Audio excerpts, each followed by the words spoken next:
এই আপুটা দেখতে পেলো টিপ টিপ বৃষ্টির মধ্যে বৃদ্ধ বাবা মা উপরে কার্টুন দিয়ে বসে আছে। আপু বলল, আরে আপনারা আমার গেটের সামনে কি করছেন? এইভাবে কথা বলল। আর বৃদ্ধ বাবা মা তার কথা শুনে আস্তে আস্তে করে উঠছে। বয়স হয়ে গেছে, উঠতে পারছে না তাড়াতাড়ি করে। আর তখন মাটা উঠলো, আর উঠে তখন ব্যাগটা নিল। আর তখন বলল যে আমার ছেলে ঠিকানা দিয়েছে, এই জায়গায় আসছি, ঠিকানা খুঁজে পাচ্ছিলাম না। আর তখন বললো এই কথা। আর তখন তার স্বামীকে বলল, এই ঠিকানাটা দাও তো আমাকে। আর তখন স্বামী পকেট থেকে এই ঠিকানাটা বের করে দিচ্ছে। আর তখন এই ঠিকানাটা এই আপুকে দিল। আপু তখন নিল ঠিকানা। আর তখন বলল, কে আপনার ছেলে? আমার ছেলে দমেশ, আমার ছেলে জমেশ। আর তখন বাবা বলল, হ্যাঁ আমার ছেলে দমেশ। আর তখন বলল, হ্যাঁ ঠিকানা তো ঠিক আছে, এটাই তো তার বাসা। এইভাবে বলল। আর তারপর বলল যে আসেন, ভিতরে আসেন আপনারা সবাই। আর তখন বলল, দেখছো আল্লাহ পাক যা করে ভালো জন্য করে, আমরা ঠিক জায়গায় এসেছি। মা তখন এইভাবে বলছে। আর তখন মা খুশি হয়ে গেল ঠিকানা পেয়ে। আর তখন ভিতরে ঢুকছে। আর তখন ছেলের বউ যে মা আর বাবা জানে না। আর তখন তারা ভিতরে ঢুকলো।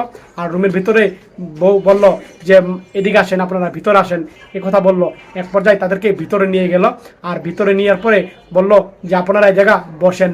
আর তখন দাঁড়িয়ে রইল বৌমা। আর তখন তারা বাবা মা এই জায়গা বসলো।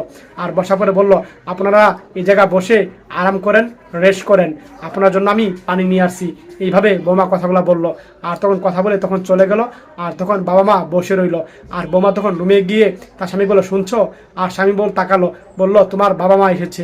আর তখন স্বামী অবাক হয়ে গেল, কি বলছো? বলে, হ্যাঁ বাবা মা। আর বলো, আম্মু আব্বু এসেছে? হ্যাঁ। আর তুমি কাম করো, তাড়াতাড়ি খাবার রেডি করো, আমি আম্মু বাবার কাছে যাচ্ছি। আর তখন ছেলে মা বাবার কাছে যাচ্ছে। আর মা বাবার কাছে গিয়ে ছেলে দাঁড়িয়ে রইল ওই জায়গা। আর তখন সত্যি যায় দেখে বাবা মা বসে আছে, অবাক হয়ে গেল। আর মা আর বাবা ছেলের প্রতি তাকিয়েই রইল। আর তখন ছেলে দৌড়ে মার কাছে গিয়ে মাকে বুকে জড়িয়ে ধরলো। আর তখন মা কান্না করছে, ছেলেও কান্না করছে। মা এসেছে, অনেক আনন্দ লাগছে ছেলের। আর তখন ছেলে কান্না করলো। আর তারপরে বাবাকেও সে সালাম করলো, বাবাও দোয়া করে দিল। আর তখন ছেলে বসে, তখন ছেলে মাকে বলছে, মা ঠিকানা পেতে অনেক কষ্ট হয়েছে না মা? এইভাবে কথাগুলো বলছে। আর বাবাকেও বলছে যে বাবা কষ্ট হয়েছে। বলো, না বাবা, ঠিক মতো এসেছি, আমি চিনতে পারি নাই, তার জন্য গেটে বসেছিলাম। এইভাবে বলল।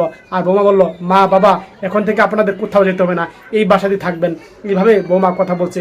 সত্যি ভাই, এই ভিডিও দেখে যদি আপনার মনটা ভরে যায়, শেয়ার করে দিয়েন, মন থেকে শেয়ার করে সবাইকে দেখার সুযোগ করে দিবেন সবাই।